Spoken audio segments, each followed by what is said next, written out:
Seperti apa kira-kira pergerakan indeks harga saham gabungan besok begitu ya di tengah sentimen dari Bank Indonesia karena 2 hari ini, hari Selasa dan Rabu ini 19-20 Desember menguat dan penguatannya ini membuat IHSG kemudian berada di kisaran 7.223,12 pada perdagangan. Hari ini langsung saja kita akan bahas bersama dengan Equity Analyst CNBC Indonesia Research, Susi Setiawati. Kita ke IHSG terlebih dahulu, Susi, seperti apa karena performanya sangat baik hari ini, penguatannya juga mencapai 0,49%. Transaksinya juga cukup lumayan ramai di atas 13 triliun. Anda melihatnya seperti apa untuk hari ini? Ya sebenarnya kalau kita lihat memang IHSG lagi bahkan sudah tembus resist nih di level 7.230 sekarang sudah menembus. Tadi paling tertinggi tuh kalau kita lihat ya waktu di awal sesi kedua pertama tuh hingga menyentuh di level 7.200 hampir 30 ya kalau kita lihat. Kemudian jadi kalau kita lihat tuh di sesi satu tuh tadi semua sektor itu menghijau ya Ya. Maria kalau kita lihat. Tapi sayangnya di sesi kedua di hari ini kalau kita lihat kesehatan menjadi terkoreksi 0,09%, industrial 0,30% dan non cyclical 0,42%. Sebenarnya kalau kita lihat kesehatan ini memang ada aksi taking profit ya, karena kalau kita lihat pergerakannya selama sebulan ini sudah cukup volatile sekali ya, terutama untuk saham-saham farmasi dan juga ya alat kesehatan seperti KF, INAF, kemudian ada IRA yang kemarin kan sempat ARA beberapa hari ya, dan sekarang ini sudah mulai aksi taking profit.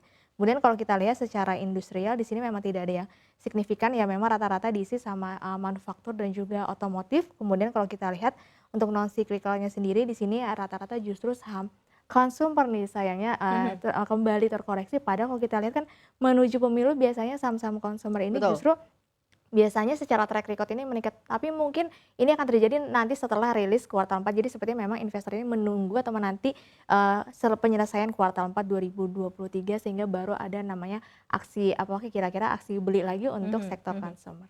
Oke, itu sedikit reviewnya ya. Kalau hari ini penguatannya kemudian didorong oleh tadi saham-saham kesehatan yang melemah, ditambah lagi juga beberapa sektor yang seharusnya sudah masuk ke peak penguatan tapi masih saja melemah. Tapi kalau kita lihat sebenarnya seberapa besar kemudian optimisme pasar begitu ya, mengingat bahwa besok akan ada rilis Bank Indonesia dan ini tampaknya sudah di tap in duluan nih sama investor dengan kepercayaan diri begitu ya bahwa the Fed ya bukan hanya the Fed ya tapi kayak BI pun juga tampaknya akan tetap mempertahankan suku bunga nih ya di last month di 2023 ini, Susi. Ya sebenarnya kan kalau kita lihat memang dari survei yang kita sudah survei juga ya di CNBC dari 12 lembaga. Jadi kalau kita lihat memang untuk BI ini besok kemungkinan akan menahan suku bunga di level 6% lagi. Makanya kalau kita lihat kan rupiah hari ini tadi melemah ya Maria, Maria sebutkan melemah di 0,03%.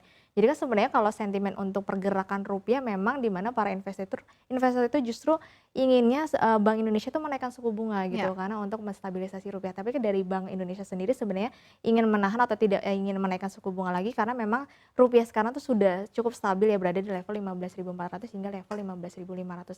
Tapi sebenarnya kalau dampak dari penahanan suku bunga ini justru akan berimbas kepada sektor-sektor yang terdukung nih seperti bank-bank. Justru itu kalau misalkan kita suku bunganya bertahan ya Maria, di mana kita sebagai pelaku bisnis ingin ekspansi bisnis kemudian minjam kredit di perbankan kan suku bunganya menjadi lebih murah ya lebih rendah Yes. ketika tidak naik. Nah ini bisa menambah net interest margin dari perbankan sendiri dari kredit yang memang diajukan oleh para nasabah. Kemudian juga sektor properti, apalagi sektor properti kan sekarang banyak yang murah. Nah nanti kalau misalkan suku bunga bertahan apalagi tahun depan bisa berkurang atau di pemotongan suku bunga ini bisa menarik lagi perhatian investor untuk kembali lagi berinvestasi di properti karena harganya jauh lebih rendah ketika suku bunganya rendah.